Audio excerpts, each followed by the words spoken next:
Welcome to Paul Six High School, or welcome back if this is your second game of the day. I'm Dan Wilkins. On the production today is Javier Harris for these first two games.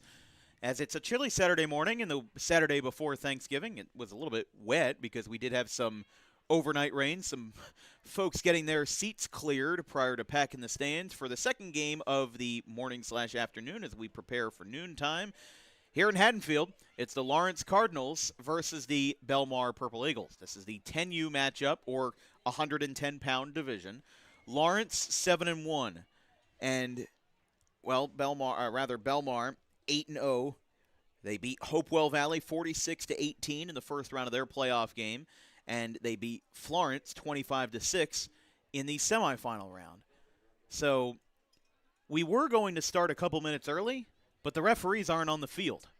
So I think that everybody wanted to start early except for the folks in black and white. So I'm not exactly sure, but, I mean, it would have been nice to have a little bit early because I know these later games, the 125s and the 160s, they are going to run long. So I think it's going to be important that, 10 minutes, it's 11:50 right now.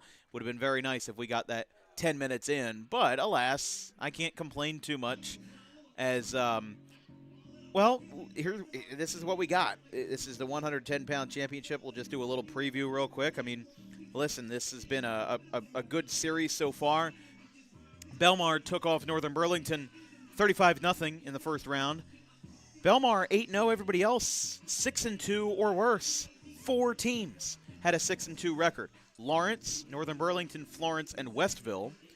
Belmar scored 203 points, leading the offensive side. They had 51 points allowed, but this is where Lawrence's defense is going to come in. They have only allowed 27 points, which is a division best. Below them in the division was Pittman and Bordentown, which finished 5-3, and Hopewell Valley, which finished at a grand total of 4-4. The games later today, Lawrence and Belmar will switch sides for the second game, as the referees are now taking the field. Everybody was ready to go. They read the rosters out of Lawrence and of Belmar, and the referees now retaking the field for the second of 4 games today. So they're keeping everybody loose. We're staying loose up here as well. We'll take a quick break as it's Lawrence and Belmar coming up in just a moment here on Dan Wilkins Broadcasting.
3, 2, 1. Welcome back here from Paul Six High School, our second of 4 games today. I'm Dan Wilkins, my assistant for this game, Javier Harris, as we get ready to go. Lawrence on the left side of your screen with their bright red jerseys with black numbers, and then Belmar on the right, same jerseys as their 8U team. Looks like they've got somewhat of a camo pattern on those jerseys. White jersey tops and purple shorts, purple pants. Lawrence getting ready, coming in at 6-2. Crowd starting to file in as the Mercer County faithful definitely have to take a long trip down 295 to get to Paul 6 today. As this will be sent away, Cardinals to kick, Purple Eagles to receive. As a short kick, it will be returned by Belmar and kneeled by Cole Curcio, number 9. The kick was by Timir Cherry, number 7. And Belmar starts this ball game from the 49.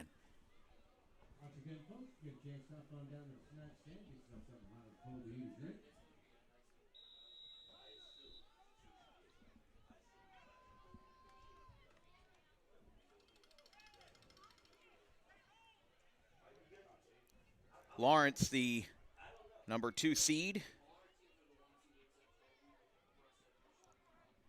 This is the second of 3 games where Belmar will be lined up as the home team.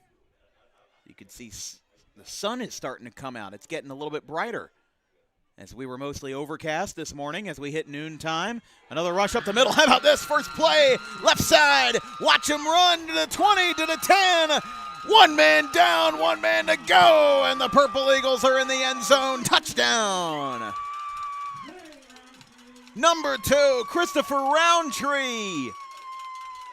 All around the tree that time as the Purple Eagles, with a clear line of sight, a 51-yard rush on the first play from scrimmage, and Belmar leads this one 6-0. Just fantastic stuff that time from Belmar. I mean, it's one way to send a message, if you will.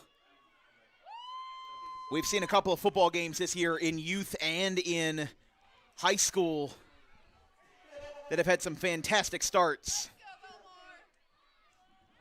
As a rush is going to fail. Only 15 seconds have passed, but we've already got a score. It's the Purple Eagles 6 and the Cardinals 0 after this 51-yard rush by Christopher Roundtree. We'll be back in just a moment.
All right, go ahead.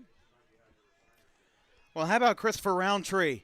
Before we even got a chance to introduce anyone, the Belmar Purple Eagles put their stamp on this one, at least in the early going, with a 51-yard rush by Christopher Roundtree for the 8-0 Purple Eagles. They go for a squib kick.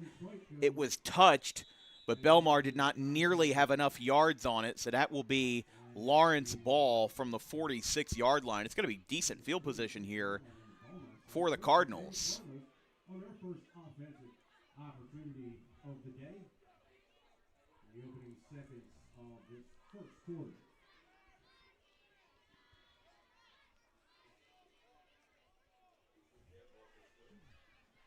So Lawrence lining up on offense in their bright red jerseys. They'll be represented well. The only other team other than Belmar to have 2 or more appearances. You could see somebody down there carrying an Arizona Cardinals flag. I was saying jokingly off the air that this is an NFC matchup. You've got the Eagles and the Cardinals. I guess we're not at State Farm Stadium. It would be a lot warmer if we were in Scottsdale, Arizona, but 48 degrees here at Haddonfield. On the outskirts of Hopkins Road in Camden County with the Mercer County friends from Lawrence and the Cardinals trekking down 295 for a visit. A flag comes in from the backside. It's going to be against Lawrence.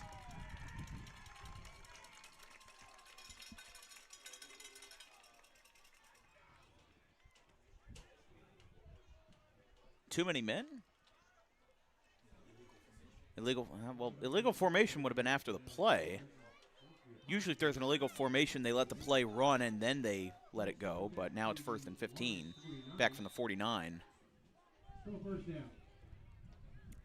Yeah, they pulled one guy off, number 77, Kendrick Williams. So I think he might have been the 12th man that they had up there by mistake. Here comes the handoff. Lawrence barreling through the middle, gets 2 or 3 yards that time on the rush by number 13, Isaiah Bangura. It'll be 2nd and 11, certainly not a lost cause for Lawrence by any means. I don't know if they're going to have as many explosive plays, but you don't really need an explosive play. Belmar just took 15 seconds off the board, and now the canvas is back in your hands. So it still allows a really good time for Lawrence to get the gears turning. They don't really have to. I mean, it certainly was a shocker to see this score come in so quickly. But now you get a really quick chance to reset, and then you can make this game back tied up again as if nothing happened. Lawrence, though, their coach is coming out. I think there was a little bit of discombobulation. They call a timeout with just 8:52 in the first. It's already a quick start. Here at Haddonfield, we'll take a quick break.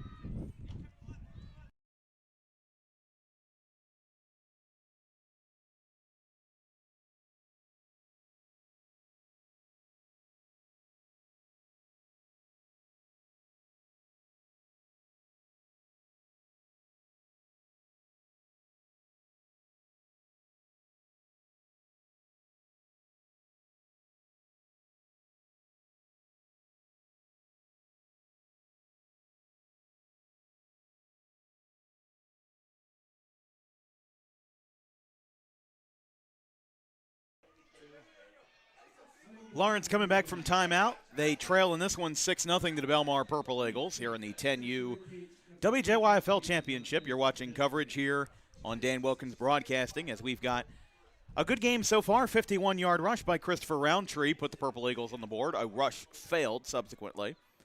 And after Lawrence's timeout, they line up 2nd and 11 from the 49. Here from Timothy Curry Field in Haddonfield, delayed handoff. Here comes the fake. Rolling with it and not having a chance. Tymir Cherry gets taken down for a loss. He's back behind the 50. And it'll be a big gain for the Purple Eagles on the defensive side. 3rd and long. And again, after Lawrence already had a 5-yard penalty, they were able to get some of it back, but not much. By the way, everybody, there's a pizza combo, $5 for pizza and a soda. Well, you heard it from somebody down there. They got pizzas. They got pizzas here. I'm gonna have to wait a little while for my pizza. I gotta pace myself today. We've got 4 games. Belmar and Lawrence are the 2nd and 3rd games, and then we've got Hopewell Valley and Belmar for the 4th game, the nightcap of the day.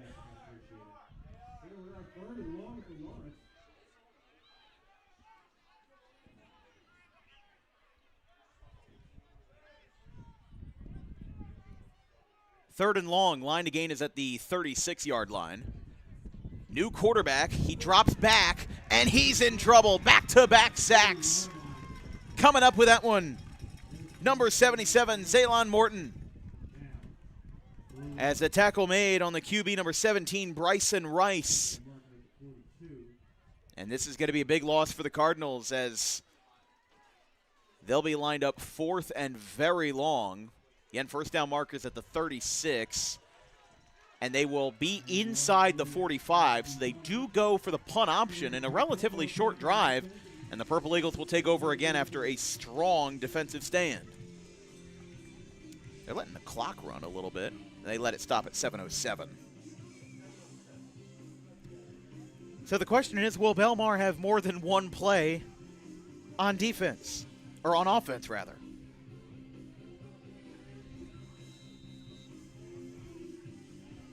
They'll line this one up from the 43. As we mentioned, Belmar, 51 points allowed, 203 points scored. That's a point differential of plus 152. Meanwhile, Lawrence, 146-27. A point differential less, but still significant at plus 119. Left side. Rolling through the middle, a penalty flag comes in. A second penalty flag comes in.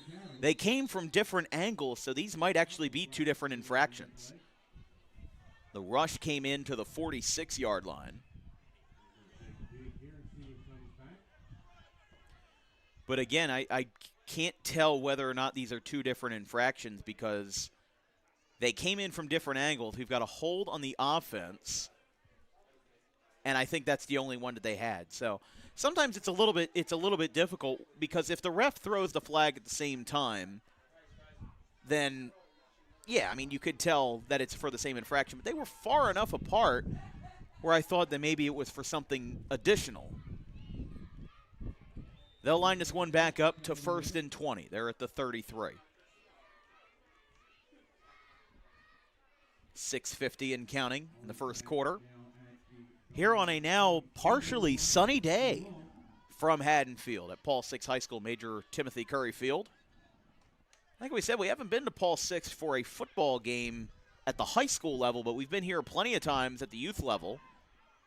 This is a nice complex. It's a little bit on the older side, but the turf is relatively new. WIP was able to broadcast here for their Turkey Bowl last year. They did PVI Camden Catholic on Thanksgiving Eve.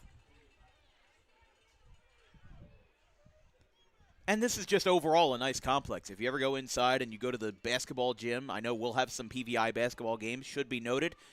If you're a fan of some of the Colonial Conference teams around here, Audubon, Haddon Township, Haddon Heights, or even Paul Sixth in the Olympic Conference, we will be unveiling our basketball high school schedule on December 1st on our Instagram and Twitter pages. We do have a timeout, but it's not charged against the team. The referees just made sure that everybody's in. I'm not exactly sure what they were doing there.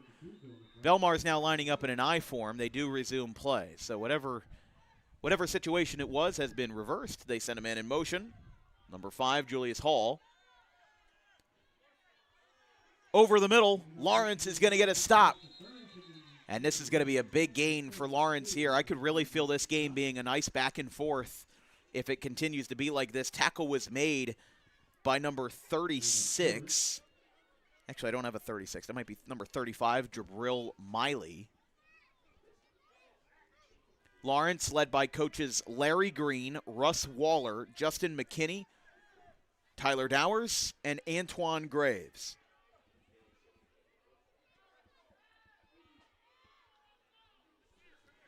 Here at the WJYFL, the West Jersey Youth Football League Championship Weekend here in Haddonfield, New Jersey at Paul Six High School.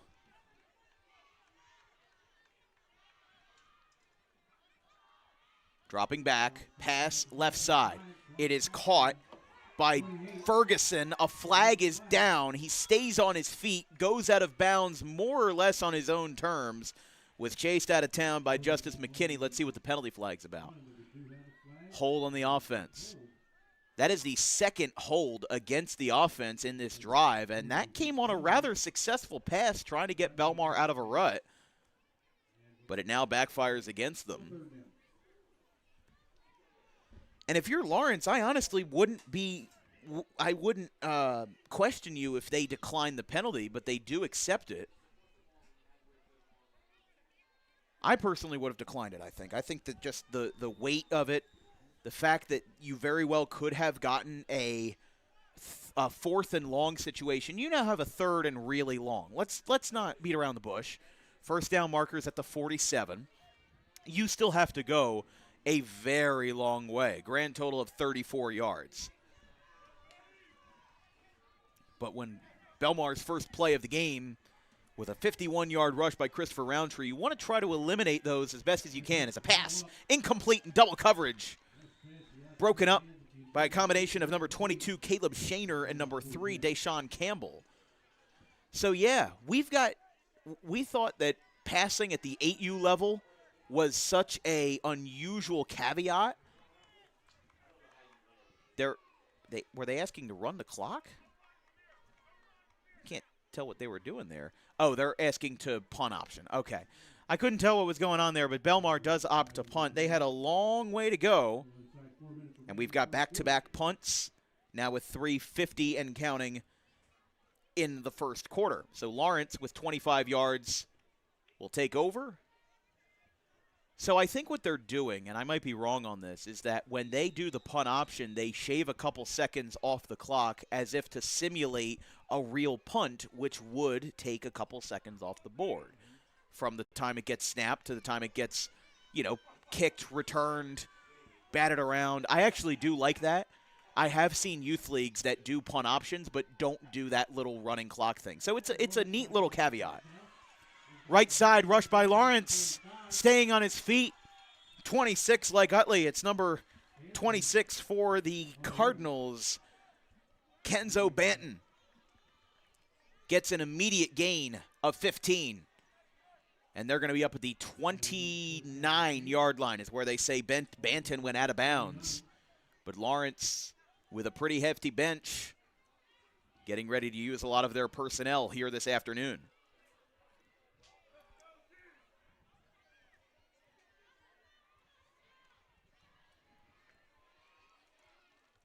Handoff, right side. Could see some wildcat out of Lawrence. I have a feeling that they might have something up their sleeve with that, because we have seen a lot of traditional handoff from Lawrence, but I very well could see a handful of direct snaps just to throw off the Belmar defense. What's going to be really interesting to me, when we get to 125-pound games, I just noticed I don't know how I missed this during my prep, the Lawrence Cardinals that are 8-0 in the next division have not allowed a single point all season. 147 points, 0 allowed.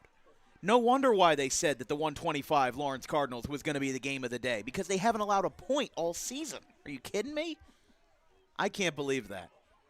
And Belmar comes into that game 7-1. That's the only time they are the, quote, visiting team. Here you go. There's that direct snap out of the shotgun. Getting a hand to the side. He's way out there, and he gets wrestled to the ground by Julius Hall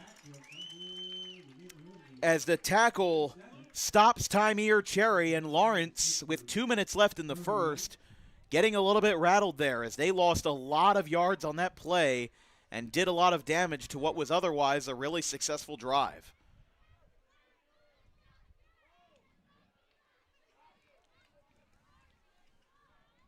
Belmar 6, Lawrence 0 here in the 10U championship.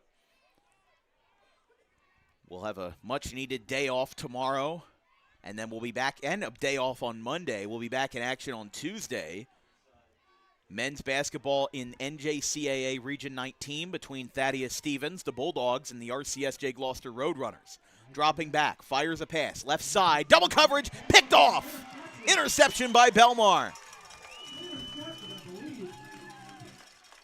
Picked off by trying to get a read on that, that's number 9, Cole Curcio. Curcio gets the interception. If you told me in the 10U championship that we would have, if you told me before we even started that we would have an interception in the first 2 games of the day, I would have told you, what are you talking about? But we do have it. And with 1:15 left, this is going to be the 5th drive of the quarter. Wait a second here. They called it off. My apologies. So we went through all of that, but they said that it was no good. So my apologies. Back to 4th and long. Nowhere to run, nowhere to hide, really, with no punt option. So my apologies for that error. We're back to first down marker at the 20. And they are 17 yards away from that mark. Referees counting down the time. They barely get the snap off in time. The pass is caught on a check down. Ball comes out, and now Belmar falls on it. It would have been a first down anyway. because there was no way they were getting up to the first down marker. It's recovered by Johnny Frame. And the Purple Eagles get a first down with 1:08 to play in the first.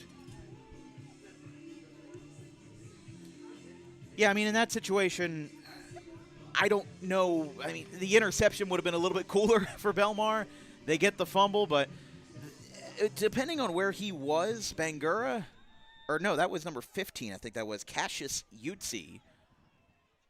I think he would have been a handful of yards short anyway, so I don't know. Again, it was just kind of a moot point, but you do turn over the ball, and Belmar gets their field position not in the best spot, not in the worst spot. At the 33. 1:08 to play in the first. 6-0 Purple Eagles. Handoff, a lot of space. That line created so much room for Roundtree. He's going to get about 7 yards up to the 41. So about 8 yards that time on the rush from Roundtree. And a player down for Lawrence. So they'll attend to him with 53 seconds remaining. But when I say that the 33-yard line is not the best nor the worst for Belmar, you're thinking of it relatively. If an NFL kick returner gets to the 33, that's a good return. Now, I think now with those new modified rules, I think that the kickoffs go to the 35 if they're touchbacks. I think that's way too deep. They should just go back to the 20. But, I mean, I'm not the one to write NFL rules. In youth football, because so many kickoffs are short, a lot of teams are starting their drive at midfield, and they don't have to traverse the whole way. So when I say the 33-yard line is not the best nor the worst position, we're speaking relatively from this prospect of youth football. If this was college, 33 yards would probably be a little bit better, and in the NFL, the 33-yard line would be pretty good. So just think of it in that way.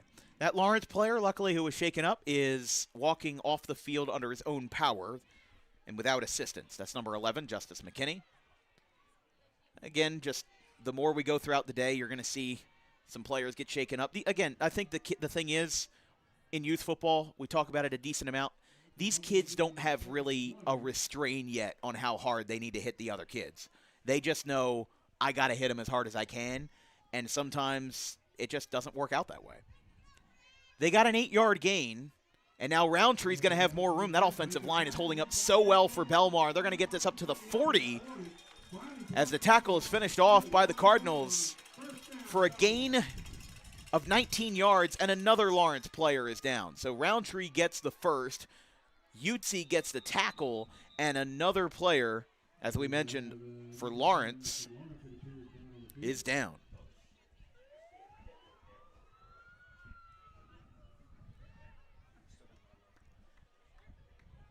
That does bring us to the end of the first quarter. So while he does walk off, we will take a quick break. It's the Purple Eagles 6 and the Cardinals 0 with Belmar driving in their second appearance of the day.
Welcome back here from Belmar during the break, we had a bit of an issue. They said the first quarter was not over because the scoreboard went out, but they got it back on after a brief delay.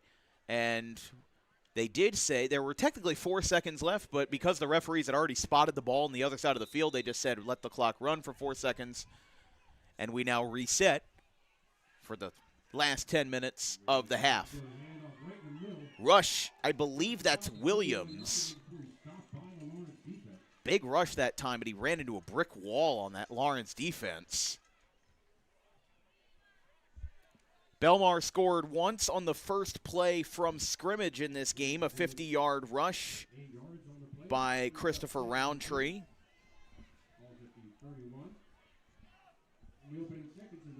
Lawrence's 2 drives ended in a punt and a fumble recovery, so it was touchdown, 2 punts, and a fumble. And now Belmar driving, 2nd and short after a 9-yard gain by Williams. Handoff. Believe that's number 6? Can't tell the number down there. Number 5, Julius Hall. And again, running into a strong Lawrence defense, he was able to stand tall enough, though, for the first down. Carried up to the 28-yard line. Julius Hall on the move.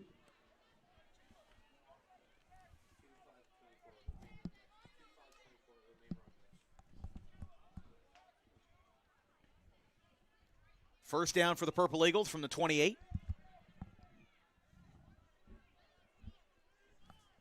Still running down time. Ball came out, and I think Lawrence fell on it. Lawrence does fall on it. Number 30. All the way at the bottom of the roster, I couldn't read his name, Zavon Silas picks up the fumble, and we have our second fumble-related turnover in this game. Ball security is going to be a big thing.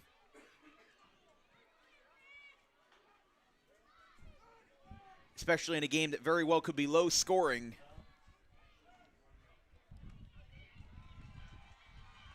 And Lawrence now getting their pep back in their step. You can hear them from all the way over on this sideline.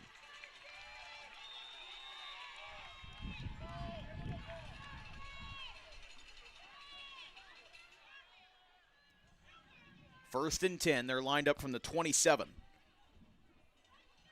So that drive just went about 2.5 minutes.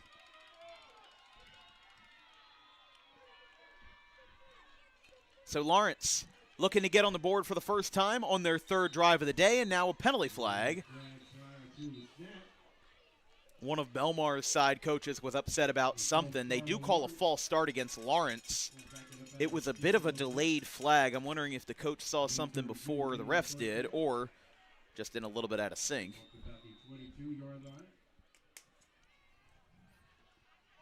As we mentioned, the sun popped out a little bit. We had a lot of overnight rain. It's 51 degrees today.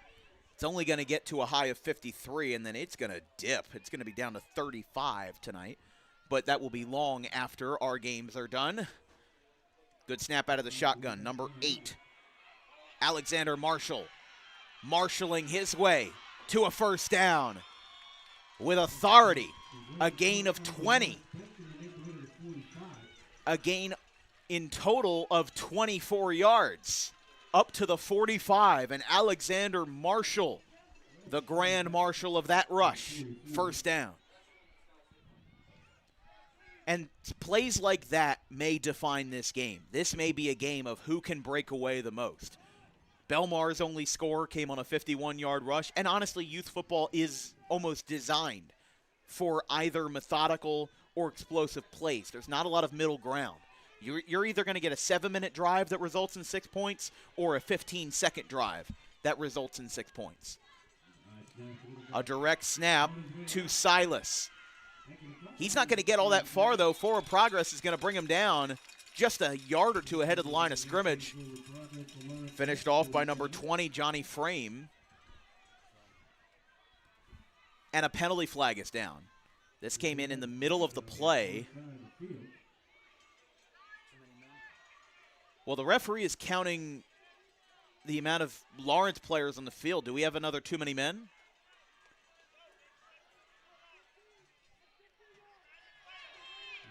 official call is Let's see here.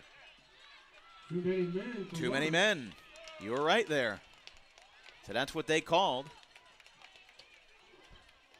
That's going to knock them back pretty far. That's a 15-yard penalty. Back to the 30. So pretty much all of that good doing by Alexander Marshall and Xavion Silas is more or less out the window. All the way back to the 29, still first down. So it's going to be first and quite a while for the Cardinals as they line things up on the sideline, try to get everybody reconfigured for this next play.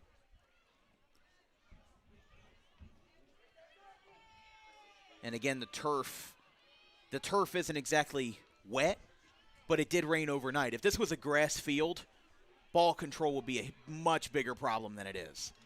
And I only say that because it is a turf field. We had rain from around midnight to 6 a.m. today while most of us were asleep. A pass, tipped and incomplete. Intended for number 26, Kenzo Banton. Looked like the breakup was made by number 34, Roman Colucci. Again, Lawrence just trying to get anything they can. You know, I think that they need to salvage a little bit more out of this drive because if you do punt option, you know, you're going to be, if you get all the way up to where the punt option threshold ends, you're still going to be 9 yards short of a first down. So Lawrence has to go real far to avoid punting the ball away. So honestly, I would make a little bit of an aggressive play like that. Sometimes football is a game of gambles and a game of chances. And honestly, try a pass with only one high safety up. Bit of a delayed snap, right side, as Tymier Cherry gets a handful of yards, and now it'll be third down. But I think Lawrence is setting up for the bigger picture here. They're only down by one score, 6 minutes to play in the half. There's a lot that can go right, and there's a lot that can go wrong. And in this situation, Lawrence, I think, knowing Belmar, knowing the Purple Eagles, knowing what they've already done in this game, they do not want to take as many chances as they can. You know, listen, my philosophies and their philosophies are going to be different because they're the coaches on the field. They know these players best. I have never seen these teams before. I believe Lawrence was in the 10U championship last year, which was that triple overtime game versus Pemberton. That was a fantastic game. I just can't remember if it was 10U or 12U that had that. Point is, though, just a lot of fun stuff all around. First down markers all the way up to 46. They are back at their own 39. Long ways to go. 15 yards total. Whistles, and the play gets wiped off for, I believe, a false start.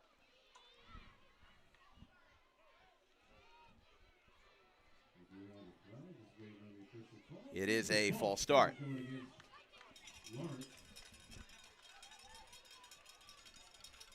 In the 110-pound division, Lawrence took their first loss in Week 1 with a 7-0 shutout versus Haddon Township on the road. And then who did they play in Week 2? Belmar. They lost 13-6. So Lawrence is 6-2, but their 2 losses came in the first 2 weeks of the season.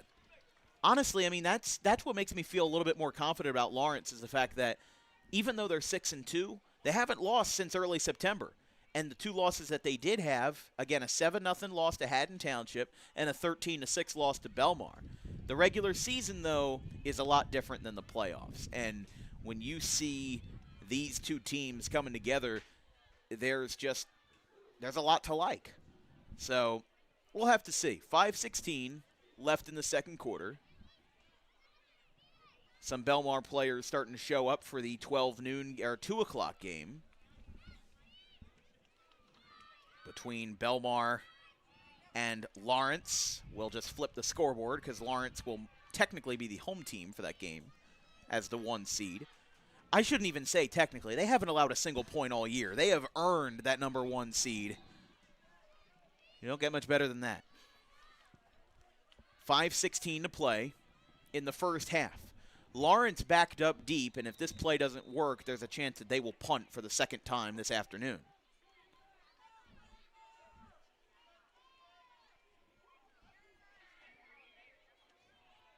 3rd and 15 from the 30. Handoff. Belmar wrapping up and taking care of business. So they pick up another stop. And again, I would be very surprised if Lawrence doesn't go for a punt option. They'll start walking, and they do. So they do opt to punt. After nearly a 4-minute drive, Lawrence had something going for them, but the big thing, the too many men penalty. That is what hurt them. That is what took away their drive. And too many men penalties are very difficult to decipher because you could pin the blame against the coach. You could pin the blame against the players, especially if somebody was on the field and they weren't supposed to be. There's a lot of different ways that you can, point your fingers and blame at somebody, but the fact of the matter is that it hurts Lawrence, and whether it's a blameful play against a coach or a player, it doesn't matter because it's a play that's against the team. And when you're in this stage of youth football, all that matters is the team. Doesn't matter whose fault it is.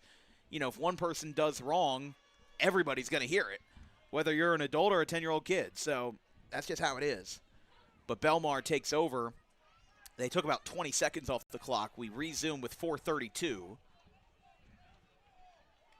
6-0 Belmar. They have not scored since their first play from scrimmage, a 51-yard rush by Christopher Roundtree. Direct snap, right side. Lawrence, big hit, still on his feet. Tackled from all different directions. Cherry finishes him off as a big rush that time. As the Purple Eagles get up to the 40, they get about 5 yards. Rush by Julius Hall.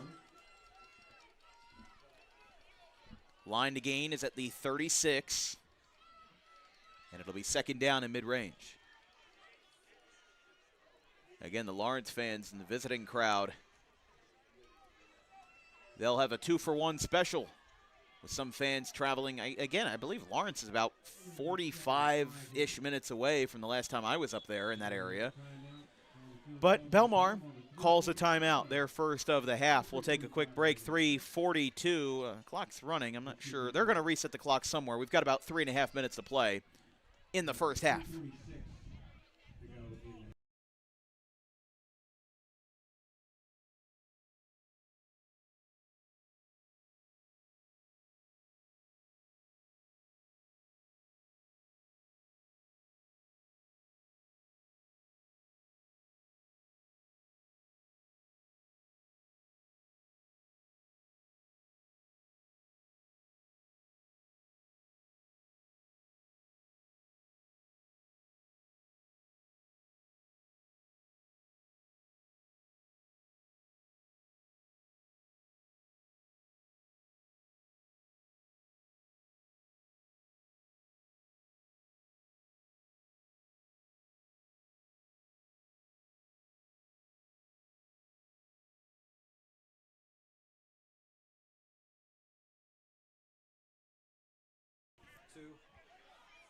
.346 to play in the first half. 2nd and 5. Good snap read by Lawrence, but Belmar still finds a hole from Roundtree. It's going to be close to the line for the first down. And it's close, but they're going to be short, 2 yards. But that's where Lawrence's defense comes in. They have allowed fewer points than any defense in the WJYFL 110s, only 27 points allowed. And even though they have a smaller point differential, it'll be interesting to see how they're able to work it. But as we said, Lawrence started off the season 0-2. As a youth football team, a lot of those teams are very impulsive. And sometimes when you start a season 0-2, you can kind of start to think that the ship is sinking and you're not going to be able to get anything going as they're going to drop back to pass. He's in trouble, and a sack right on top of the Eagle. Number 20. Well behind the line of scrimmage, picks up the tackle. Judah Caesar takes down Cruz right. And Lawrence will get a big stop. That was 3rd and 2, and they knocked him back 8 yards right on the 48. And no punt option to save Belmar either. They have to go for it here. As we we get 2:30 left in the half. Going to be interesting to see where this lies. It's now 4th and 11 as Cruz right gets tackled.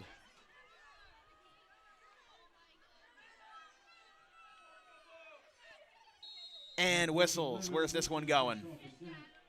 Delay of game. Did not get the snap off in time. This is kind of a, I guess this is kind of, not a conspiracy pot. No, I'm trying to think of it. This is an odd way to do it, but here's my thinking. It's 4th and long. You're at the 48-yard line. You have to go for it. It's 4th and long. You have to be behind the 45 to punt. If you get an incomplete pass or you get a rush that gets stopped at the line of scrimmage, Lawrence is going to have a good position. But if you take like a false start, like an intentional false start or an intentional delay of game, get it behind the 45, that's an automatic 25 yards. You're actually giving Lawrence worst field position. Now, I'm sure there's something in the rule book that expressly goes against that. I'm just saying for my sake, that's me as an oddball coach. How about this? Pass was incomplete, and they get a flag. I think Belmar wanted the pass interference. I think Lawrence is going to get called for it. A little bit of contact between the receiver and number 11, Justice McKinney. So maybe the gamble will work. We were talking about punt options, and we were talking about what they would do to get it, but they might just get an automatic first down anyway. Well, it depends on where this is spotted because it's going to be 15 yards. Wow, okay. They're basically back where they started again. 4th and short. So basically everything that just happened with the sack and then the delay of game basically just didn't happen. They brought it right back with 124. It is 6-0 Belmar. They need about a yard. A lot more manageable than before, but whistles. And I think this is going to be a false start on Belmar.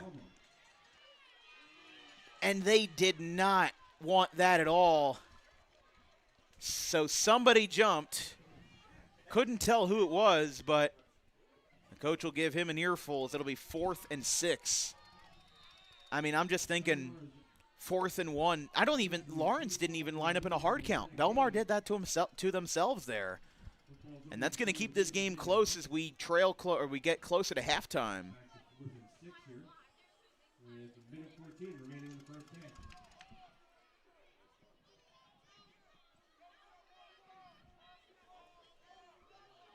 Fourth and 6.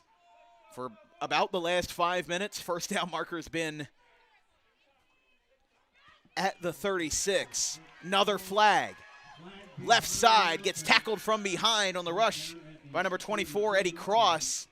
But again, a second penalty flag came down.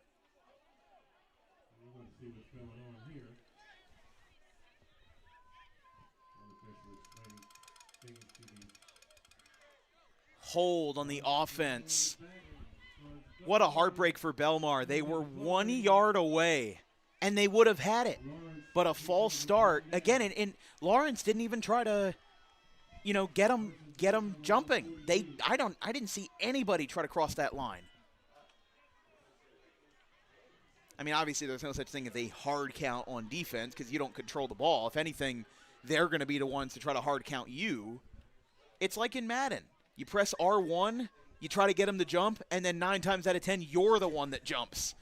One of your own guys moves the ball. So this will be, because Lawrence declined the penalty on a 4th down hold, it will be a turnover on downs, and Lawrence will get the ball with 1:06 to play in the halftime break. That was a fantastic defensive drive by Lawrence, though. A combination of Belmar's penalties and just some great defensive work really shows why Lawrence has allowed the least amount of points in this 110 bracket. Ball came out forward. Belmar might have this one. On top of the 45, Lawrence has it. Oh, I thought Belmar might have had that one. I just couldn't tell from the pile. And they're still going to gain a couple of yards because that ball jumped forward. 3-yard gain, believe it or not, for 2nd and 7. And now Lawrence calls a timeout. They're going to regroup everybody, and so will we. 46 seconds remaining. 6-0 Belmar.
Tail end of the first half, 46 seconds to play, mostly overcast here from Paul Six High School in Haddonfield, New Jersey. I'm Dan Wilkins, my assistant Javier Harris for these first two games. Pass is called on the right side by Cherry.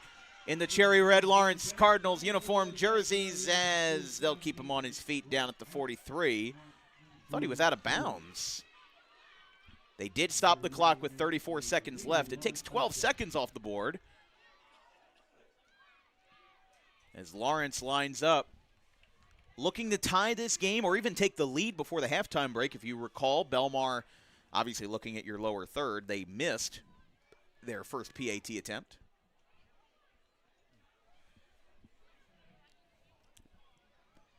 So with Lawrence's runner going out of bounds to get the first down in Timir Cherry,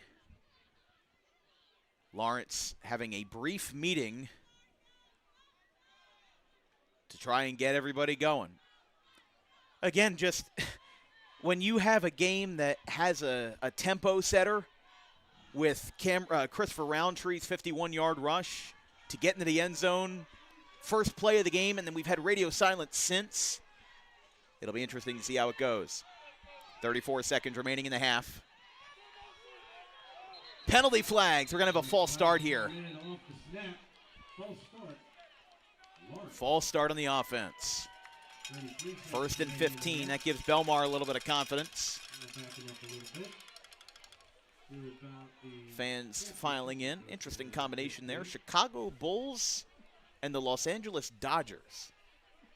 Interesting. At least one of them has won a championship recently. Trust me, I grew up during the Derrick Rose years when he was in Chicago. A lot of people, grew up during the Jordan years or whatever it may have you, and I'm a little bit too young for that, but I grew up during the Derrick, I was like 6 years old when Derrick Rose had his MVP season. I didn't expect to see a Dodgers and a Bulls jacket out in the wild. Got another false start. Back-to-back against the Cardinals, they keep making these mistakes, and both of these teams making a lot of mistakes.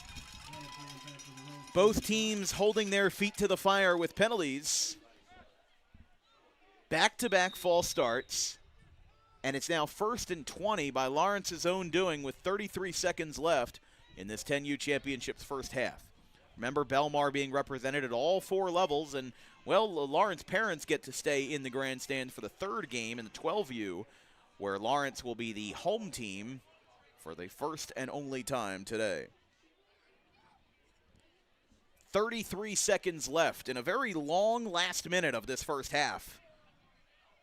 And we started a couple minutes early as well, or just about. 1st and 20. Line to gain is at the 34. Everybody on the line. Direct snap, right side. Lawrence has some space, cutting to the right side. He's in bounds. 2 tacklers can't get him. He's got a first down. No flags visible. Ball came out, but he's out of bounds. 30-yard rush, 34-yard rush by number 20, Judah Caesar. Fantastic misdirection by the Cardinals. And a gain of 33 puts the Cardinals on the doorstep of the red zone. Not sure how many timeouts they have, but they're at the 21-yard line with 19 seconds left. And as it appears, Caesar went out of bounds, which stops the clock. And Lawrence has a chance better than ever to bookend the scoring of the first half with one of their own to either tie or take the lead.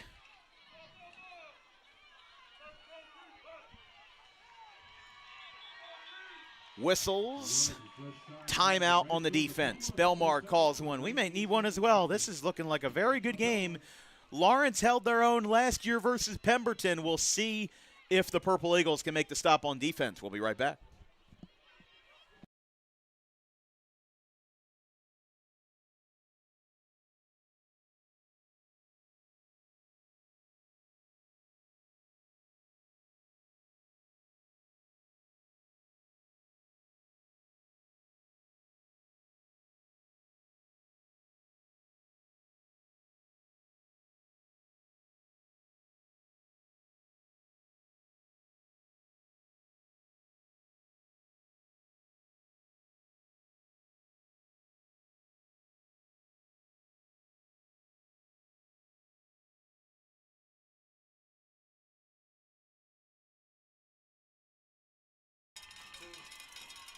Welcome back from Major Timothy Curry Field at Paul Six High School. It's Belmar 6, Lawrence 0. Lawrence looking to strike for what would be their first and only score of the half. It's already been a low-scoring affair so far. Belmar scoring on the first play of the game. A Roundtree, 51-yard rush to the house. Lawrence looking to do the same. The defense just called a timeout. 2 safeties up. Direct snap out of the Wildcat. Dripping and falling. Belmar makes the stop, but Lawrence has some timeouts at their disposal. Will stay here, and the rusher, Alexander Marshall, is actually down on the play. Didn't cough up the ball, got about 3 yards, but now he'll be attended to by Lawrence's coaches. We'll stay right here. 13 seconds left. This broadcast is brought to you by Gray Fox Sports, premier sports photography right in your backyard. Visit grayfoxsports.net. or Gray Fox Sports on Instagram for booking. Keep in mind, our photographer, Michael Taylor, will only be available until January. He's going up to Bloomsburg for his graduate year and also doing track and field over at Bloomsburg. So we wish him the best of luck, and we thank him for his sponsorship. But just a heads up for our viewers at home, if you want to book Gray Fox, get him now, and most preferably get him before the holidays. And this broadcast is also brought to you by Harper Driving School. Yes, these kids are 10 years old, but how about 5-6 years down the line? They will need a driving school. Book Harper Driving School. Over 23 years of service in South Jersey and over a 90% success rate of students passing their driving test on the first try. You can book an appointment today with the experienced instructors at Harper Driving School at 614 Lambs Road in Pittman at Suite 4 of the Total Turf Complex. Harper Driving School is a great friend of ours, Tim Rue, the boys golf coach at Williamstown High School. We're filming a new commercial for them on Monday, so maybe Thanksgiving Day you'll see something new. Been running that old commercial that you'll see at halftime for almost 2.5 years now. They're one of our longest sponsors, and we appreciate their business. If you're a small business owner who would like to advertise with Dan Wilkins Broadcasting, you can send us an email with an inquiry at thedanwilkinsshow@gmail.com. But we are back to business. 2nd and 7, 18-yard line. Lawrence with 13 seconds left. Not sure how many timeouts they have. Rolling out to the right side. Finds some room. Not a lot of it, though. He will try to stay out of bounds. Belmar wants to keep him in, and they do keep him in bounds. That's going to run Lawrence out of time, and they don't have any timeouts.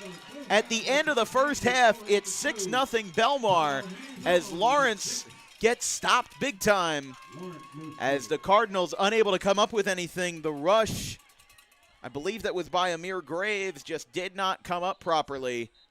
Hold on here. Referees are calling everybody back on the field. Did Lawrence have a timeout and it just wasn't heard? No, so they are taking everybody off the field. I just didn't really know what was going on. The referees whistled and they were motioning towards the Belmar sideline, but they do say that Lawrence was kept in bounds and they did not have any timeouts. We'll take a break. We'll be back at the start of the second half. It's the Purple Eagles 6 and the Cardinals 0.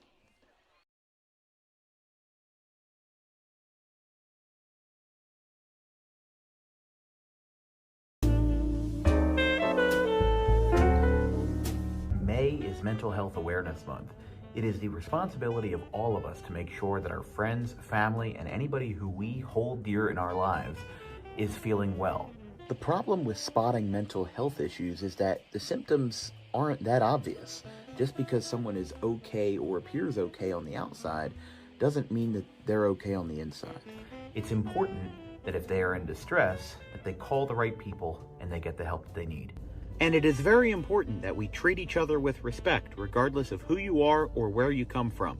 But it is just as important that we treat ourselves with respect, regardless of the situation going on in our lives.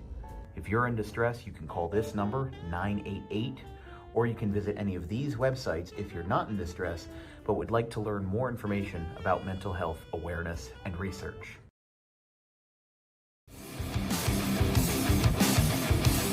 Book Dog Pro Wrestling for your next event or outing for the greatest action that New Jersey Pro Wrestling has to offer. Any place, any time, any setting, Dog Pro Wrestling will bring the action to you, and you won't want to miss it for moments like this.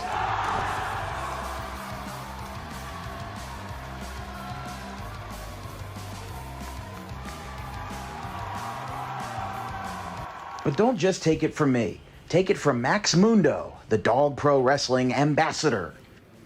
This is Max Mundo with Dog Pro Wrestling. Are you a civic organization, sporting club looking to fundraise? Then look no further to Dog Pro Wrestling. We do grand openings, corporate events, and much more. And why not from some of the wrestling talent themselves? I'm Vinny the Fixer, and I'm the champion of Dog Professional Wrestling. If you want to book the best, come see us. We're the cream of the crop. We'll come to any fundraiser you can think of. Just name the place and we'll show up. This is the upstanding Dylan Mesh, and for the entirety of my professional wrestling career, dog wrestling has been a mainstay for where I like to wrestle. So you can believe me when I say that it is quality. And I'm upstanding. I'm the only opinion you need. Yeah! It's your boy Gabriel Hodder here with my man Matthew Oman, and if you want your events to be all fight, no flight, then book Dog Wrestling so you can witness true primal fear. Woo!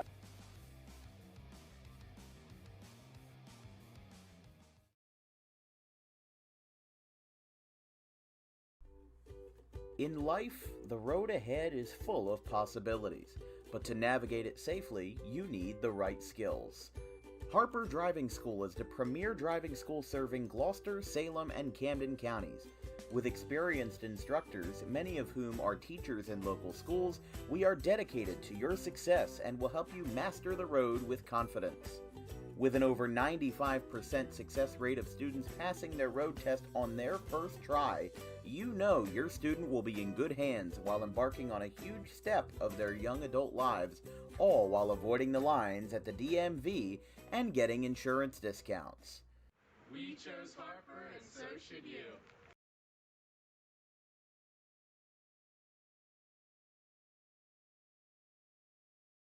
Jersey is the number 2 seed. As we said, they beat Manville 19-0 in the first round, which was even larger than Audubon's 16-0 win over Paulsboro as the 1 seed in the first round. That one's hit out towards center field straight away. Oh, she misjudged it. Got over her head in center field.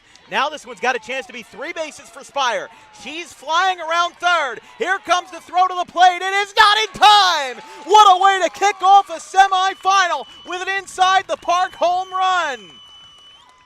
Emma Spire, who will take her talents to the Great Danes after 2026, lights up the scoreboard with a fly ball that got misjudged in center field. And it gets past everybody. Graham will go back to position with no goal scored. They'll count down the time out loud here. Out to the left. One final shot, and it gets through. How about a buzzer beater? How do you do? It's a lead extending goal for Justin Lewis. Ugly to end the day for Luke Pokrovsky. Little pop-up, first base side, he calls for it, and for the first time in 33 years, the Charlotte Cougars will hoist the trophy and face Middlesex on Monday. 4-3, Cougars win it. And in the battle of green and gold, the trophy stays true with the visitors. What a finish! And Shalleck will pack their bags for Middlesex and the Blue Jays when the weekend turns around to Monday. Epplite, you know, he's, again, one time leaving the bases loaded is frustrating enough, doing it twice in a row. Oh, how about this? Line drive. No, he's throwing it around the infield. They're going to throw him out at first. He's out. I have never seen that before. That is a 5-4-3 ground out because the third baseman thought he caught it. The home plate umpire said no, so he threw it around the infield and then got the out at first anyway because the batter thought he was out. The batter stopped. The third baseman thought he caught it, and it touched. And Argabright with a full count. Outfielders in communication for the Quakers. Everyone's looking around in a tie game, bottom of the sixth. The 3-2 payoff. Ground ball. It's going to get over the head of Tolbert into left field. That's a base hit. 2-run score. Argabright delivers when asked. 5-3. Alex Argabright has given the Golden Eagles a 5-3 lead in the bottom of the sixth inning.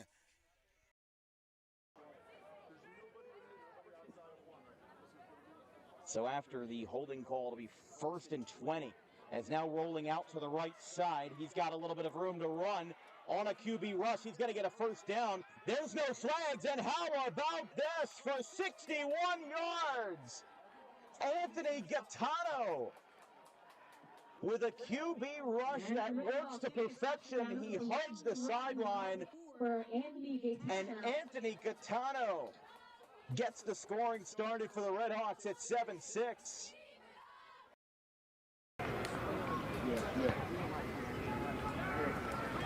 Jack Mostero, 2 for 3 with a strikeout, a double, and a single. Looking to play hero. He's going to line this one into right center field, and that's going to drop. That's going to do it if they don't get a throw down. Mostero's going to second, and Danza's coming home. Sectional champions, Gloucester Catholic. They do it in a walk-off fashion as GC with Mostero playing hero. An unbelievable. Literally, they've been here twice, and they're about to score, or on the doorstep of scoring 50 for the second game in a row. Xavier Terry Brown. He is still on his feet. He's being shoved forward into the end zone. But who's got the ball? Look at Jason Solomon. The ball magically appeared in Woodbury's hands, and now they're back at the 50. This one's going back. This one's going to go to the distance. I don't see any flags. Did that just go for 100 yards? I think it did. I do not see any flags as Woodbury. Oh my goodness, Jason Solomon have a day. He is the first man not named Taylor to score. Wow, that was good. 2 minutes remaining. 4 fouls on St. Joe's. One more and it's a bonus, which would greatly help Gloucester Catholic. The moving graveyard! It's a 1-point game just like that! This place is going nuts!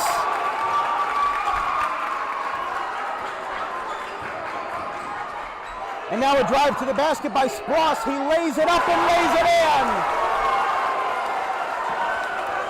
St. Joe's has 2 timeouts remaining. Gloucester Catholic still has 3. Here we go. Mascaro pulls up. He goes for 3. 6 points. Jack Mascaro has tied the game with 90 seconds remaining. How will the Wildcats respond with a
Welcome back. Second half ready to go. Lawrence Cardinals taking the field. They lead this one 6-0.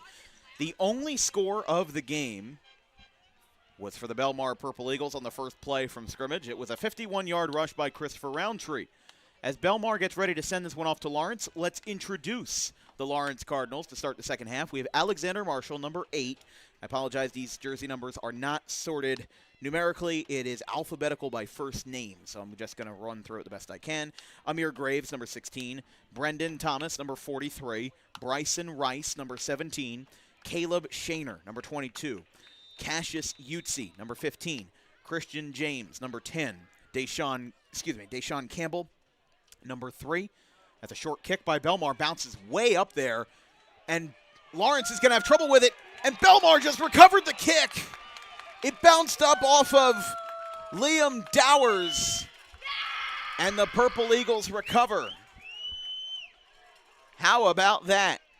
Kickoff recovered by the Purple Eagles, and they'll start this drive on. They'll start this second half on offense. How about that? Just some great stuff there.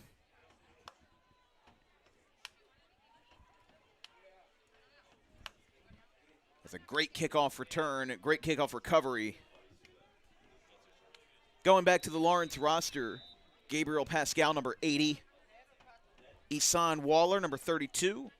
Isaiah Bangur, number 13. Jabril Miley, number 35. John Henry, number 79. Judah Caesar, number 20. Justice McKinney, number 11. Keiji Hayakawa, number 23. Kendrick Williams, number 77. Kenzo Banton, number 26. Liam Dowers, number 27. Lyndon Bethea, number 4. Will resume after this play. Belmar lining up from the 40. Movement on the nose tackle, and that'll be neutral zone infraction against the Cardinals. Just heartbreak for the Cardinals, who were just a handful of yards away from getting into the end zone and tying this game at 6 apiece. They were stopped by the Purple Eagles defense. They ran out of timeouts, and they ran out of time. And Belmar adding another thorn to the side of the Cardinals with the kick recovery. Finishing off this Lawrence roster, we have number 88, Rashawn Bailey, number 14, Rowan Chavot, number 34, Sadna Johnson, number 49, Terrence Daves, number 7, Tamir Cherry, and number 30, Xavion Silas.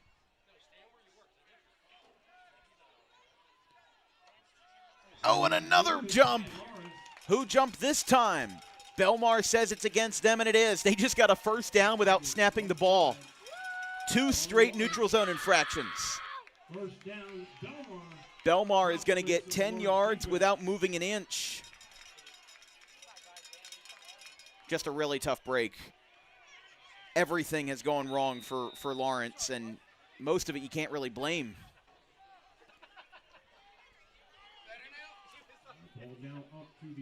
It's just been a lot of back and forth here.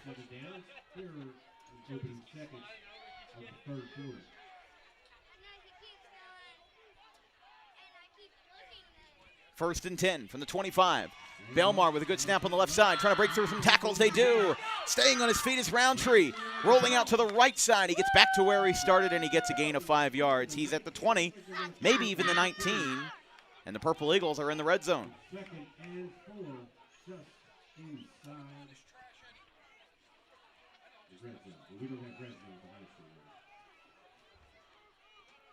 A gain of 7 by Roundtree.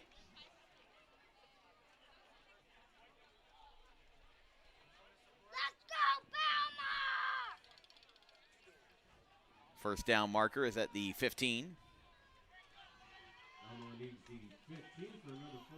So 2 neutral zone infractions and a gain of 7 from a passionate Paul 6 crowd here in Haddonfield this Saturday afternoon. Handoff, Roundtree again, up the middle. Should be enough for a first. And they say yes, pretty confidently there. First down, Belmar.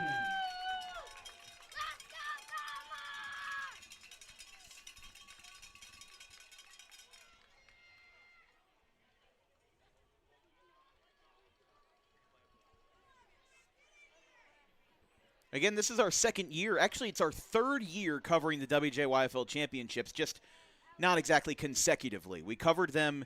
If you go back and watch the 2021 WJYFL championships, we were at Gloucester City, J.A. Lynch Field. I had a $50 knockoff camera from Amazon, and I was a sophomore in high school. The microphones didn't sound nearly as good. I can't even stomach to go back and watch those broadcasts from 4 years ago. I'm sure some of you can, but Belmar was in some of those games, and we had been doing youth football as early as 2020 when I was a freshman. There were some games that they had kind of a staggered 2020 season because of the pandemic, but I mean, point is as there's a Belmar player getting assistance.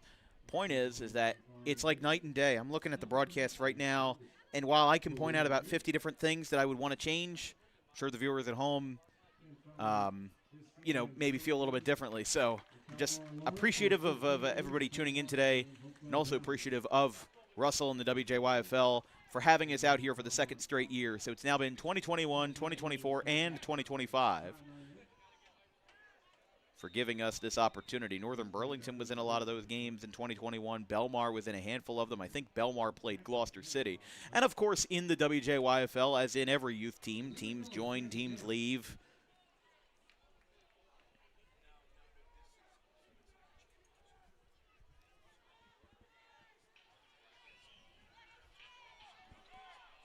2nd and 5 after a 5-yard gain by the Purple Eagles.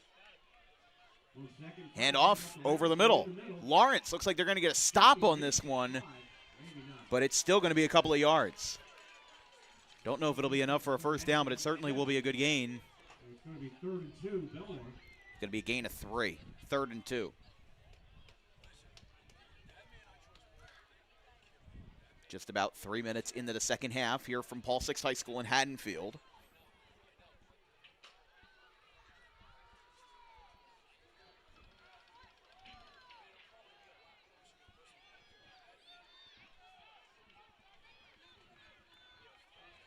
Line to gain at the 11. 3rd and short. Roundtree breaks through, dances into the end zone. Touchdown, Belmar. Their first score since the first play of the game. And they take advantage of a kickoff recovery to take a 2-score lead. They lead this one 12-0 in front of the home crowd.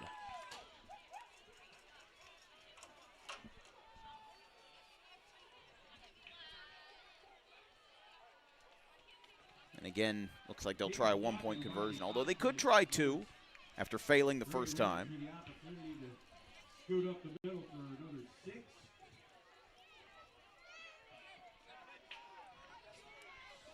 Roundtree picks up his 2nd score of the game.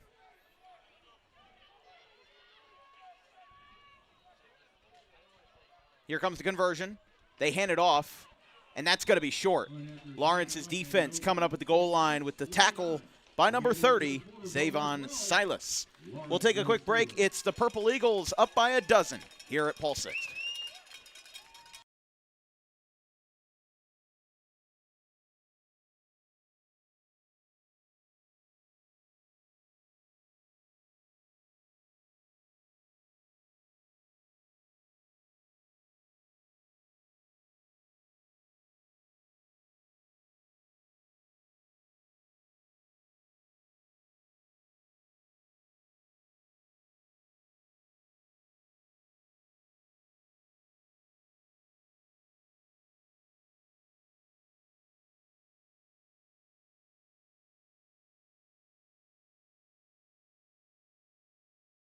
Two, one. That rush over the middle by Christopher Roundtree was the 2nd score of the game for the Belmar Purple Eagles. It's like we said, all 4 levels represented for the Purple Eagles, 3 of them as the home team. They'll take the visiting bench. I mean, they might, I don't know, honestly. With how many Belmar fans are already occupying the home grandstands, they might just say, flip it on the scoreboard, don't change it anywhere else. As the Lawrence Cardinals will come to town as the 12U team. As this one's popped up, they're going to try to get a 2nd fumble recovery. Hold on. Belmar might have a 2nd kickoff recovery, and they do. Lawrence unable to get another kickoff stop, and you can make it 3 straight drives on offense without the Cardinals touching the ball. Wow.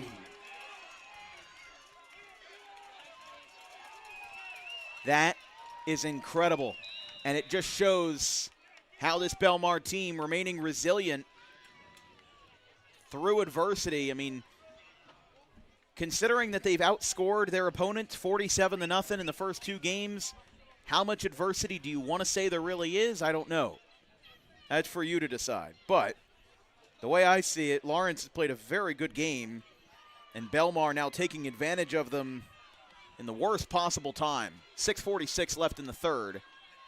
Still early in the second half. Lawrence is definitely, they've stripped the ball away from Belmar. Ball security's been an issue on both sides. Exchange to Hall. Lawrence trying to keep that man down on the ground. Keeps him on his feet. It'll be a gain of 2. While we're at it, let's introduce the Belmar Purple Eagles. Axel Williams, number 1. Christopher Roundtree, who has 2 touchdowns today, number 2. Dejon Jordan Jr., number 3. Julius Hall, number 5. Keon Edwards, number 8. Cole Curcio, number 9. Cruz Wright, number 10. Jackson Keys, number 11. Nathaniel Hodge III, number 12. Gianni Van Dexter, number 13. Landon Santana, number 14. Jasim Ferguson, number 16. Johnny Frame, number 20. Asir Simmons, number 22. Zaire McKinney, number 23.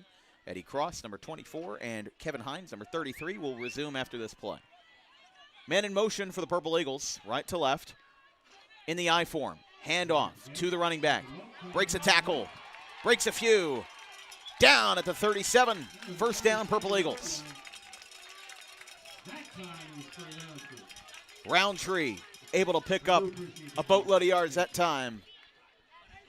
And it makes it now 1st and 10. They're at the 40-yard line.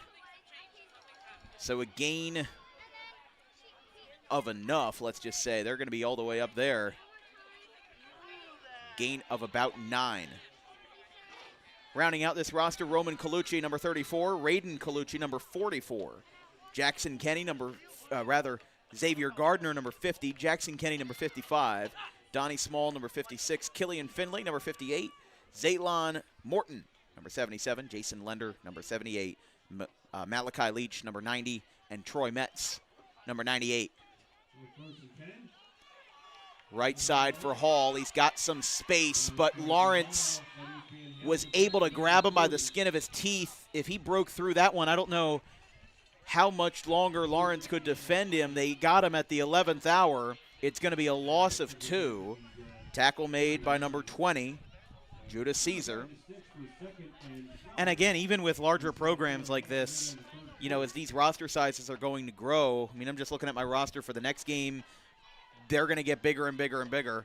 Not only are the kids, but the roster sizes are going to get bigger and bigger. And the thing is that even at this level, second of 4 games today, you will see a lot, and I mean a lot, of players playing both sides of the ball. You see it in Group 1, even in Group 2 or 3 of the high school level. If you're talented enough, or even if you just have limited roster space, they need you on both sides. Roundtree was able to break through a couple of tackles behind the line of scrimmage. He gets a gain of 2.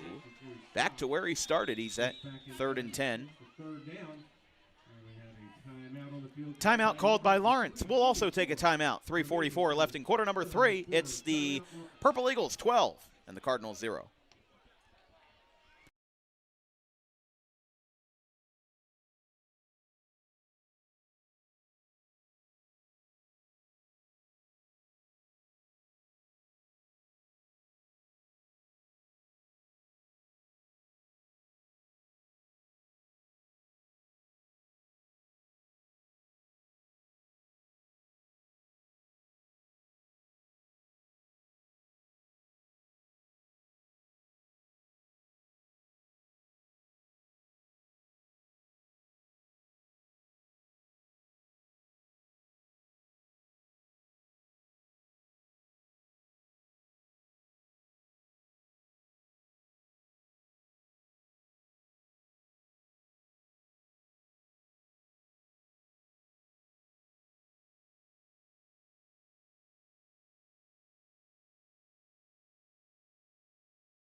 Belmar, check that. Lawrence coming back from a timeout. Defense just trying to hold up. And an advisor to, or I should say not an advisor, but a leading figure in the youth football circle, Brian Chu, one of the things he said, strengthen the A-gaps. And I don't blame him. That's where Belmar's really hitting it hard. And that is where they're hitting them the most. And Lawrence's defense has made stops. You just saw one right there. It's now 4th and 5. But the thing is, he's absolutely right. Lawrence has had a good defensive game, but the thing that they need to strengthen are those A-gaps. Just try to hit Belmar where they are. They're not really running a lot of sweeping plays. They are running within the lines, within the hashes for the most part. And Lawrence is the team that's going a little bit all over the place. They're going to the sides, and they're getting efficient plays, but for the Purple Eagles, again, versus the Cardinals, who have allowed the least amount of points in 10U WJYFL 110-pound division play, it'll be interesting to see. Lawrence attending to an injured player. He will be able to get up under his own power with a little assistance. And we'll resume play with 3:29 left in the 3rd quarter. The schedule for next week on Dan Wilkins Broadcasting. Tune in on Tuesday, November 25th, for our last JUCO basketball game of the month. We have the Thaddeus Stevens Bulldogs versus the RCSJ Gloucester Roadrunners at 6 p.m. for a men's basketball standalone game from Deptford Township, Deptford, New Jersey, North and South battle. That's a lot of community college football. A lot of North Jersey teams coming down to play the Roadrunners. And then Thanksgiving Day football, maybe one of the most historic games, if not all that consequential. It's historic, the 100th Pittman-Clayton matchup on November the 27th for Thanksgiving.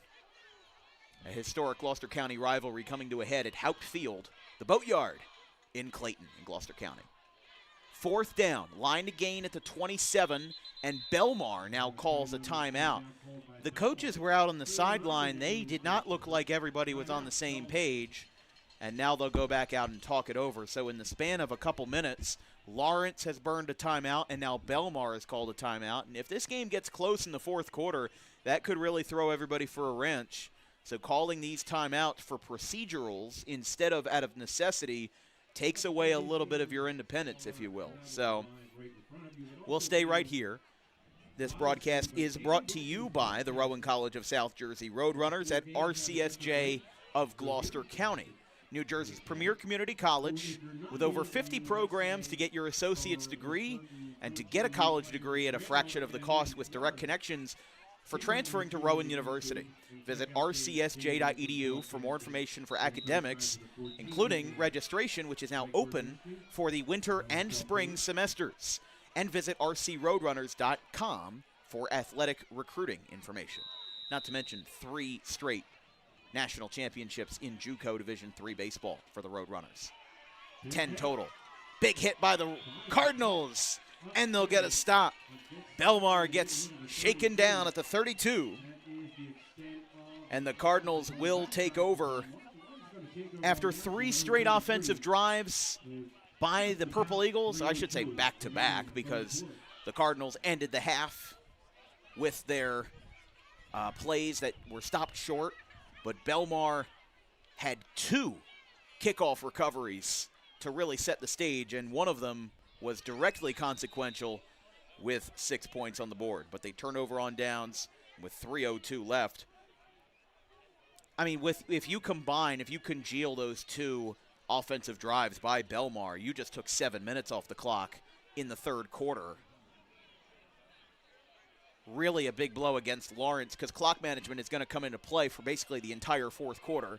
If Belmar gets a sniff of the ball in the 4th quarter, Belmar is going to be thinking about, okay, how much time can we take off, taking off 40 seconds on every play and just inching the ball across as much as you can. Lawrence gets stopped behind the line, back at the 31. It's a loss of 2. Again, Lawrence running a little bit more sideline to sideline, running more across the field than Belmar has.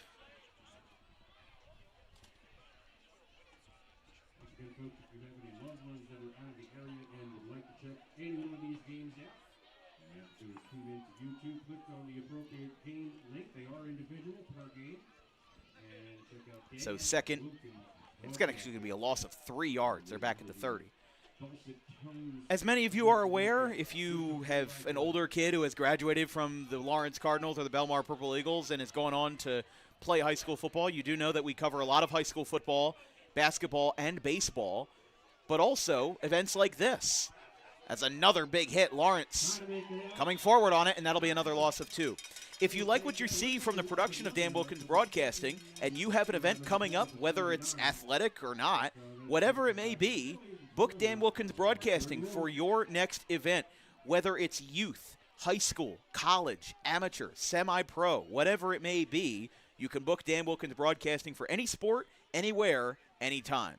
Book Dan Wilkins Broadcasting by sending us an email with the email address in the description at thedanwilkinsshow@gmail.com. I was saying to somebody during the break, I would do professional billiards if it meant that we got a DWB live stream going. So send us an email. We'll let you know our rates for the specific event, and we'll be happy to do some business with you. First down marker at the 43. Look out below. Belmar coming from behind, and a 3-and-out. Tackled by number 16, Jasim Ferguson. As he comes in deep in the backfield there as the rush. Lawrence, their cadence made it look like they were going to attempt to pass maybe. But now it's 4th and a long way, and you got to imagine whether Lawrence wants to punt. They've got a minute left. It's on the table, and they will go for the punt option. So they'll move everybody up 25 yards, and if they're at the 25, this should put Belmar either smack dab or really close to the 50. Basically simulates the hang time that a punt would otherwise have in a physical punt. Okay, I overestimated it a little bit. Looks like they're going to spot the ball at the 43. 31 seconds remaining. So I guess my math wasn't too good on that one. But Lawrence, for the third time today, punts it away.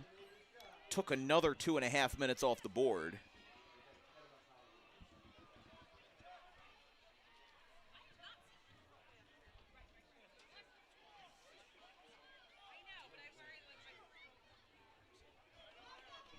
So Lawrence will have time for a play or two in the third before we flip everything back over and go to the fourth.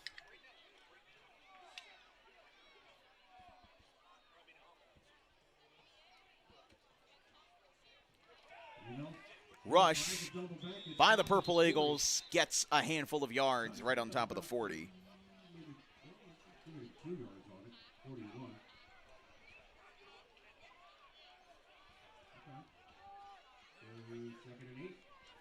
Second and 8. They'll pull everybody off the field with 10 seconds to play.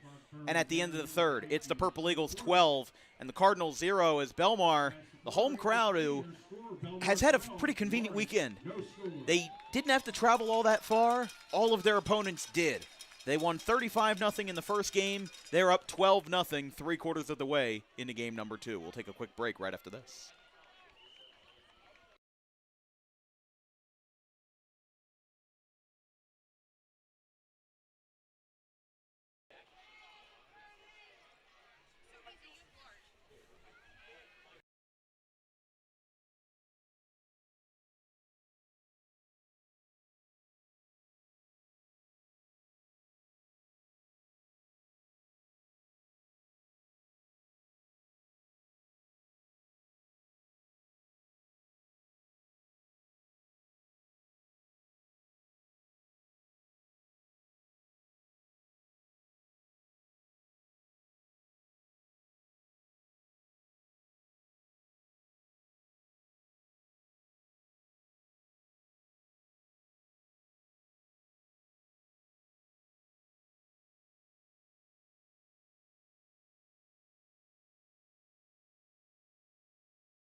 Well, it's funny.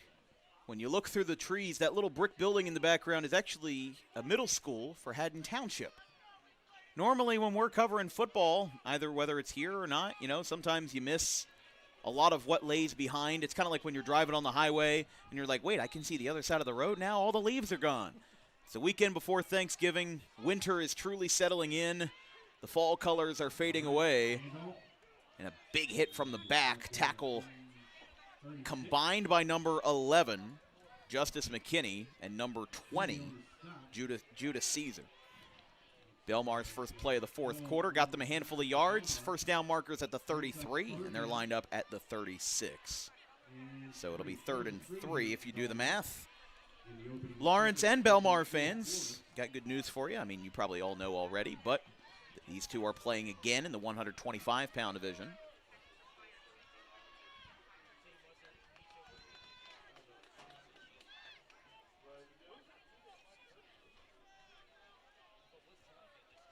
Third and 3, whistles prior to the snap. Let's see who jumped on what.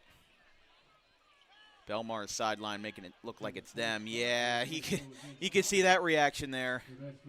Those coaches not appreciative of that call. It'll be 3rd and 8. That's a big break for the Cardinals. I mean, keeping this a 2-score game would be a very respectable effort for Lawrence, but you don't want to go home with no points because Lawrence is a bit of a hike away up in Mercer County. So if you can, even if this doesn't end in a winning effort, put some points on the board. Have something to write home about.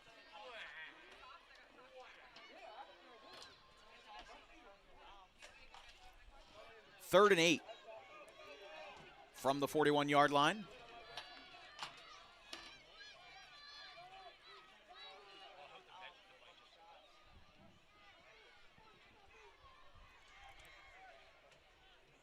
Handoff up the middle around Tree. He will get a handful of yards. Oh, here we go. Left side to the 10 all the way. He emerges from the pile, and it's a score. Julius Hall goes the distance for 41 yards.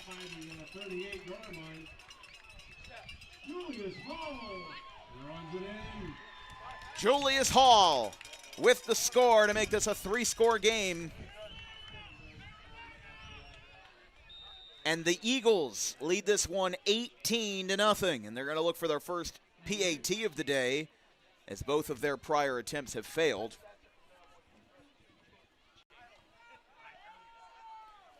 Both rushes didn't go, so a 41-yard rush.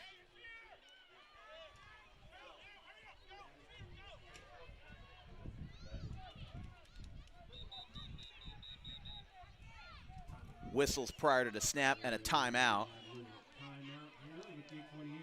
Here from Paul Six High School. We'll stay right here. Let's take a look at that replay while we're at it. So here's the 41-yard rush by Julius Hall. I mean, I just really like this play here. It's very simple. I honestly thought he was going down. I misjudged where it was, and then you can just see he emerges. Nobody saw him. I don't know if they thought that he was on the other side or whatnot, but Lawrence, I think they lost track of where the ball was, and that's where it ended up being. So a timeout is called on the field. Mostly overcast here from Paul VI. And as it stands, 8:28 left in quarter number 4. Later on today, 2 more games on the docket. You've got Lawrence and Bellmar in the 12U 125-pound game later today. And then the 160-pound game, the nightcap between Hopewell Valley and Belmar. And again, the word on the street is that Lawrence and Belmar game, the second one, is going to be a thriller. It's going to be a peak football game with Lawrence at 8-0, the 1 seed that has not allowed a single point this season. 147 points scored, 0 allowed. A 2-point pass play is unsuccessful. But Belmar putting themselves in darn good position. It's the Purple Eagles 18 and the Cardinals 0. We'll take a quick break.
Eight minutes, 28 seconds remaining in the fourth quarter. A short kick by Belmar returned by Cassius Utsi, number 15, on the right side.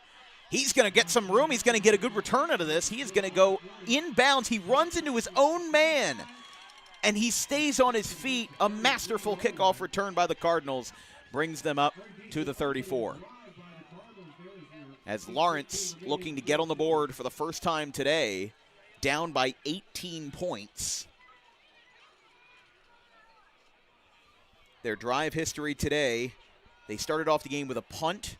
Then they had a fumble recovered by Belmar, although if you remember that play, Lawrence was going to be short of the first down anyway, so whether it was a turnover on downs or a fumble, it didn't matter. They punted again, and then they ended the half falling short by about 15 yards of the end zone. Then they started the third with 2 kickoff recoveries by the Purple Eagles. They didn't touch the ball until about 3 minutes left in the third quarter, which they punted.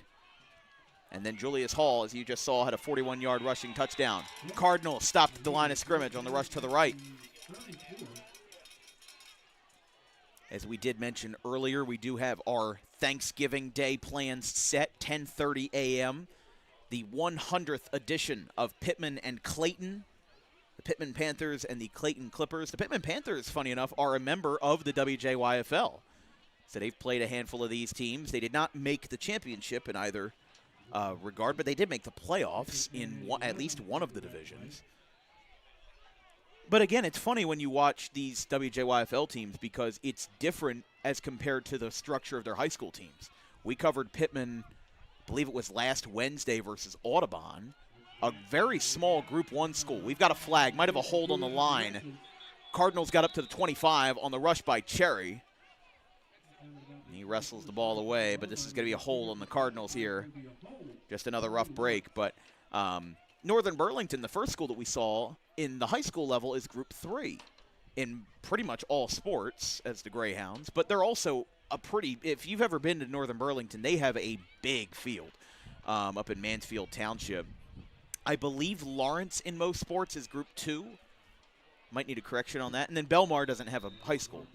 A lot of these kids that I at least recognize on the field, being close to home for these guys, they might go to Audubon, they might go to Haddon Township. Some of them, if they want to go the Catholic route, might go PVI, Bishop Eustace, Camden Catholic. But if you're up in Mercer County, there aren't as many options in terms of Catholic schools. There's Notre Dame, and there's trying to think. There's like a couple up near Mercer County, up near Trenton. There used to be Trenton Catholic, but that closed down as here comes a rush. Strong coming back from a hold. Here comes the Cardinals. 2-on-1 down at the 2-yard line. Purple Eagles make the stop, but not before a gain of 43 yards by number 15, Cassius Utsi, as he was just a handful of feet away from cashing into the end zone. It's a 43-yard rush. Lawrence wasting no time, down by 3 scores. And remember, they can go for a 2-point conversion if they make it to try and cut down this lead. It would still be a 3-possession game nonetheless. But 2 yards away, diving forward. They're going to say the ball! Wow! Ball came out on the goal line, and the Purple Eagles have it. That is unreal. I was wondering why there was no signal from the referees. I saw somebody dive forward into the end zone, but they say that he must have had something down. The referees are talking this over, though. This may not be set in stone yet. Referees are talking this over.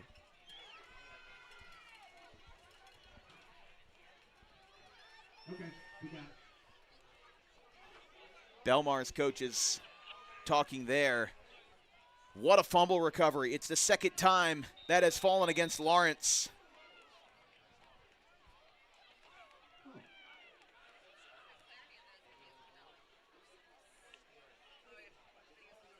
So they're going to line this one up at the 20. So what I think this was, I think Lawrence fumbled, it rolled forward, and if a fumble is recovered in the end zone, it's counted as a touchback.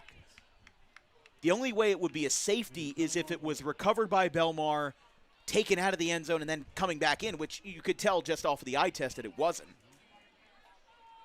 We've had a handful of safeties. I don't think in my 5 years of youth football that I have had a youth football safety yet, but I'm just waiting for the inevitable, 12-2 score to come in.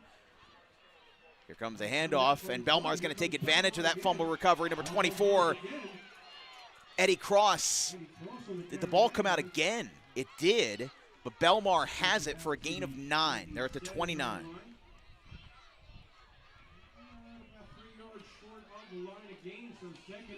So about 7 yards. Apologies. Again, Belmar represented in all 4 divisions today. They face Lawrence in the third game of the day. after this. It's 1:42 right now. The YouTube stream time says 2. Probably expect maybe 2:15. First game ended early. Half of the third quarter and all of the fourth with a running clock and a 35-0 win. Here comes a rush. Over the middle, forward progress stops them, but it is enough for a Belmar first down as they get up to the 31. And now Belmar can cruise. I mean, the game's not over unless they give up the ball. Or, I'm sorry, I should say the game is over unless they give up the ball. I mean, the thing is here, it's a 3-score game. Lawrence played a great game. They held Belmar very well. This was a 1-score game when they played in week 2 of the regular season. I will give huge props to Lawrence. Starting off your season 0-2 at the 10U level, do you know how impressionable that is to a 10-year-old? 2 losses is like the end of the world. It's like when Alabama loses 2 games. Like, they all think that the season's over, but then they riff off 6 straight wins. They're right back in it. This team never gave up, and they still put out a great performance here on this championship day. Another rush. Again, ball security has been an issue tonight. Handful of turnovers on fumbles, and then a handful of fumbles that didn't end in a turnover, but still, it's not raining. It rained overnight. I'm sure the turf is a little slick because of the rain. Because unless you have a proper drainage system, that's just going to sit on the concrete. And combined with the fact that it's cold, look who's coming down the lane. It's the Belmar Purple Eagles for the 12U game. They have a whole posse of people down there. Under 4 minutes to play in the fourth quarter. 2nd and 5. After a 5-yard gain. As you can hear the fans cheering on the home side for their 12U team. As now here comes a rush. The cheers now will congeal for both. He's got room to the 30, to the 20. A late flag. Into the end zone is Julius Hall, but a flag came in at the 20. I think there was some contact. Definitely looked like there was some contact. Lawrence and Bellmawr got together. I think this hold is going to bring this back. It would have been a 62-yard rush for Julius Hall, his 2nd touchdown of the day, but instead, block in the back. And it'll be 3:32. It's walked back to the 40, 35. No, it is at the 40. That's where they'll bring this one all the way back. So the next game on deck are these 2 teams, just a little bit older, a little bit bigger, and a little bit stronger. The 12U championship of the WJYFL. Again, thanks for everybody for tuning in. Remember, if you wish to watch the next game, the 125-pound championship, you do have to exit this live stream, click back into the live tab on YouTube, and click the 125-pound championship. Just look for the Belmar and Lawrence logos, and then same deal for the 160-pound championship later on today for the nightcap. Handoff on 1st and 10, making up redemption for the block in the back. He'll get about 10 yards. This is going to be close to the line to gain at the 25. Maybe not as close. It's close. It's a yard short on the rush as it appeared by Hall. And with this game more or less settled, Roundtree is on the sideline. Roundtree's easily going to get my player of the game nod. 2 touchdowns after a 6-0 first half. First play from scrimmage, a 51-yard rush to the house. Adding on another on an 11-yard kickoff, 11-yard rush by Roundtree. Handed off to Cross. Spinning over to the right side. It is plenty good for a first down by a yard or 2. So, yeah, that impression for me with where Belmar lined up, walking across their own sideline close to us, basically implies that they're not going to switch sides for the 12U game. Really doesn't make sense. Even though Lawrence is the home team, this still is a neutral site. It's like when the Eagles and the Chiefs were in the Super Bowl this year. The Eagles were technically the road team, but Super Bowl was what, New Orleans? Yeah, New Orleans. Okay, so both teams had to travel about the same distance. So basically everybody's a road team in that situation. But in this, it feels like a home game for Belmar. They only have to travel about 5 minutes to get here. Lawrence probably been in the 40-minute range. Hopewell Valley and Northern Burlington, their other 2 opponents in that. Another flag comes in. It's going to be a hold on the offense. So 1:30 to play, and that will back up the Purple Eagles even further now. They've already had a touchdown called back in this drive. And that rush really wasn't all that consequential. So this will bring them back to the 34-yard line, if I'm correct.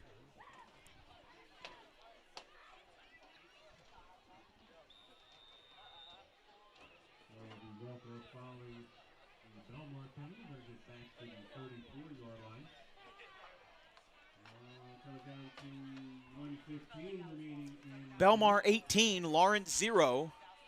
Looking like we're on our way to our second straight shutout out of 4 games. I don't think Lawrence and Belmar is going to be a shutout, though. I think that's going to be a firework-filled, spectacular Roundtree.